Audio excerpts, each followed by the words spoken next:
Hey gang, this is Matt Sumstein, and this is our fourth training video in our 2016 series. Today we're going to cover an exemption to one of the rules called momentum. That has to do with your momentum carrying you into your own end zone from between your own 5-yard line and your goal line, and it pertains to passes, either intercepting a forward or a backward pass, intercepting or recovering a fumble, and it also pertains to kicks between your own 5-yard line and your goal line. So let's take a look at some video and discuss this rule exception. Play number 1 is the most typical of momentum plays, and that's an interception between the 5 and the goal line where your momentum carries you into the end zone. Now in this case, some might argue that it wasn't his own momentum, it was the force of the defender, but don't split hairs with that. If there's a choice between progress and momentum, go with the momentum rule, because if he separates from that contact in the end zone, if it's progress, then the progress spot will go away, but if it's momentum, the momentum spot will survive. So in this case, even though the receiver's not grounded, he does get that progress point where he's initially contacted by the defender. So once this play is over, we're going to bring the ball back out to the 2 or 3 yard line, wherever we would determine that initial contact occurred prior to the momentum sending him into the end zone, and it will be B's ball at that spot. Play number 2. This is a defender who, going toward his own goal line, intercepts a pass, and there's a little bit of a question as to whether or not he comes down in the end zone or short of the goal line. Now the video, when we slow this down, we can see that he's short of the goal line, so the momentum rule would not apply. But if you don't have a back judge on that goal line who's able to make that very critically close call, then the philosophy is to give him the momentum rule and put him back at the spot where he originally caught the ball, which was probably the 2 or 3 yard line versus the 1 foot line. Play number 3. This is a very clear case of momentum, and it's just a good point to review that momentum does not kill the play. He's standing up in the end zone. He's entitled to bring it back out. Once he brings it out, the momentum spot goes away forever.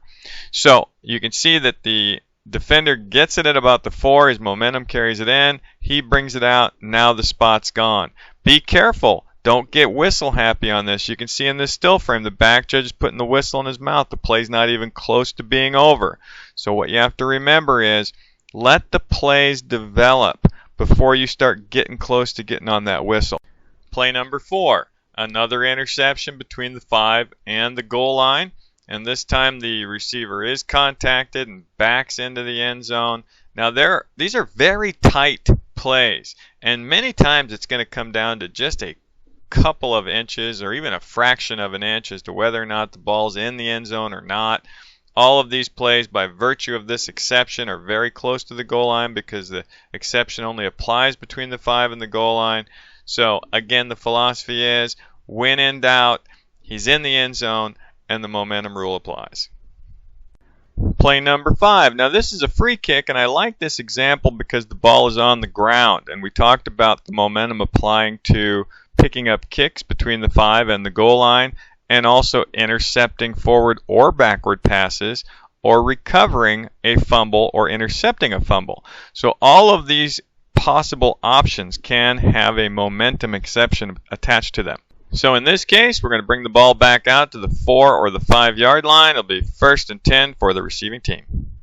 Play number 6 and our last play is really a doozy. You can see the score. The team on offense is trailing by a single point. It's Hail Mary time with 2 seconds on the clock. So they let it fly. The defense intercepts it, and the defense is tackled in the end zone. So if the defense intercepted that between the 5 and the goal line and was tackled or went down voluntarily in the end zone, we will have the momentum rule. We bring the ball back out to wherever it was, and the game is over.